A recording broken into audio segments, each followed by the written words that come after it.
It's late January. The rain has finally stopped, there's no wind, and in the setting sun, everything in the forest is still and calm. But I have other ideas. I'm chasing that ultimate riding win. For every rider that likes to go fast, the pinnacle is achieving that coveted king or queen of the mountain on Strava.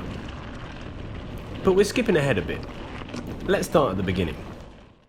For those who don't know, Strava is an app that tracks and records your rides. It provides maps, data and statistics for your riding. It's a great tool to help with training and fitness or just to log some of your rides. With Strava, you can isolate parts of your route. As you ride, your efforts get logged and ranked for each of these sections. The leader of each section is called the king or queen of the mountain.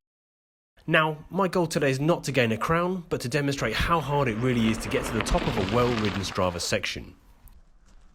The route I've chosen for today is a 4-mile long blue graded trail. It's a full single track loop on solid ground, which means that I can still ride it at this time of year. Being a blue route, it contains some light and flowing features, so it should be a really good training ride. So let's get riding. Because I'm tracking my time, I wanted to get a good start. My aim is to keep up my speed, but save most of my energy for the sustained uphill sections towards the end. Now, I should say as we start this that the current record for this section stands at an impressive 13 minutes 24 seconds. The trail section is regularly used as a training ground by some of the local cross-country riders. These guys are fit, well conditioned.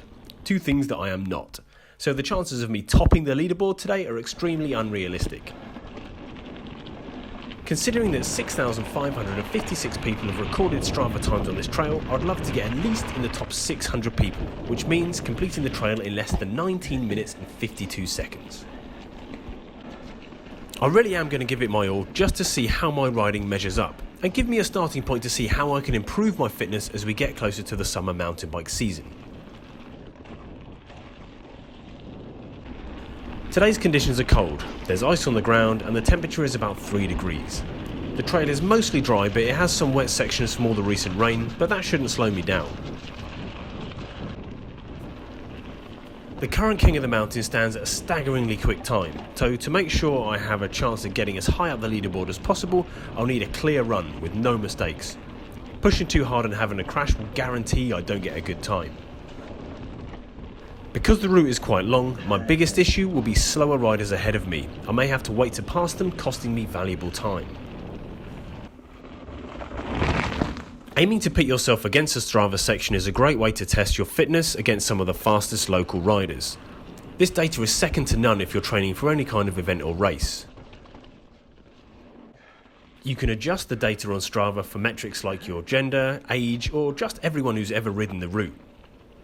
All this data is perfect to give you an idea of where you are. If you're training for a cross-country race, a downhill, or even an enduro race, pick a few sections similar to the ones that you're going to be racing on and start recording your times. This can help keep you focused, assist with your training, and can be a lot of fun to challenge your mates. The first half of the trail is mostly downhill, so that's the easy part.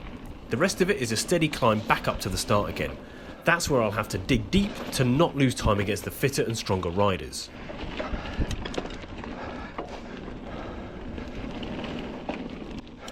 Two-thirds of the way in and I felt like I was putting down a commanding pace despite breathing such cold air. I'd started the uphill section and I was well on target to complete the trail in less than that coveted 19 minutes 52 seconds. But then disaster struck. A family with small children were on the route in front of me. It was slow going, and at some point I even had to stop. I was behind them for what felt like an eternity. In reality, it was a total of 1 minute and 32 seconds before I could go past them. This will definitely have an effect on my overall time today. Once I got past, I had a lot of time to make up. I knew I had to keep pushing to try and claw back a bit of lost time. It wasn't far until the end of the trail, and I was working hard to keep the pressure on.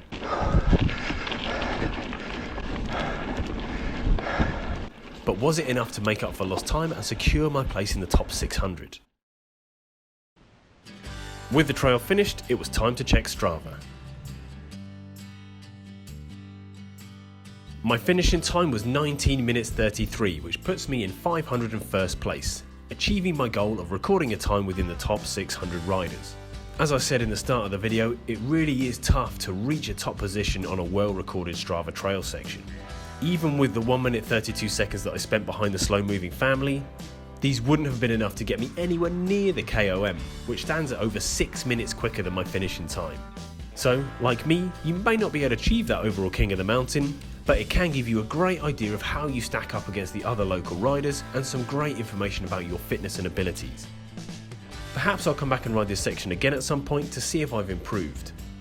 So why not try it for yourself? Pick a section and see how you do. Thanks for tuning in, and I'll see you next time. Happy riding.